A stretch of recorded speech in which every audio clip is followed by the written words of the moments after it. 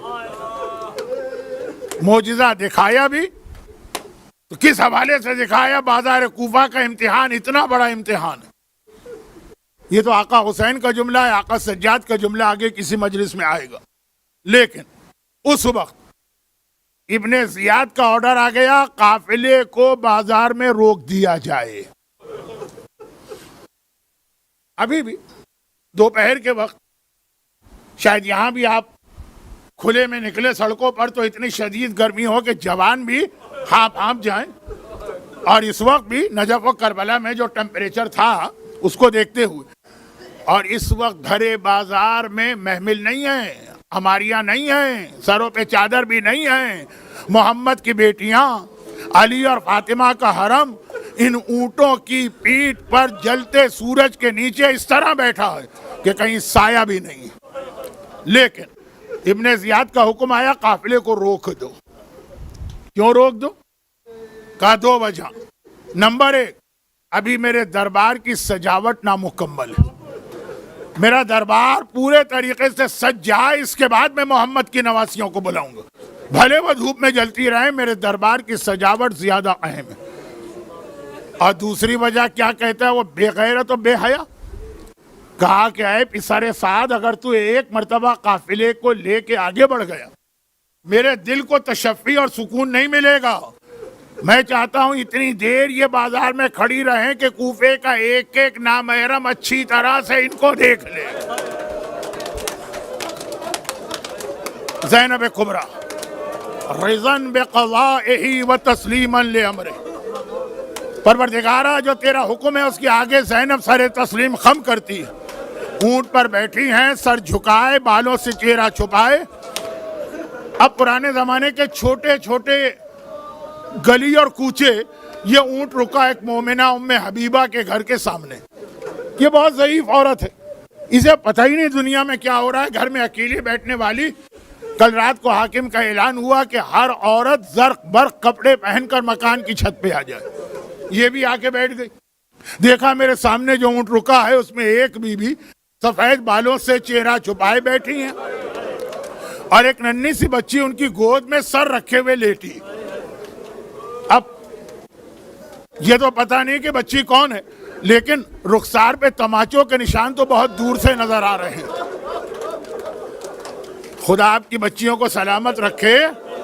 رخسار پر تماچوں کے نشان بہت دور سے نظر آ رہے ہیں. ایک بار بچی نے چہرہ بلند کیا اور کہا پھوپھی اماں وہ تو جنگل تھا، یہ تو نانا کا کلمہ پڑھنے والوں کا شہر ہے، کیا یہاں بھی مجھے پانی نہیں مل سکتا؟ زینب کیا جواب دیں؟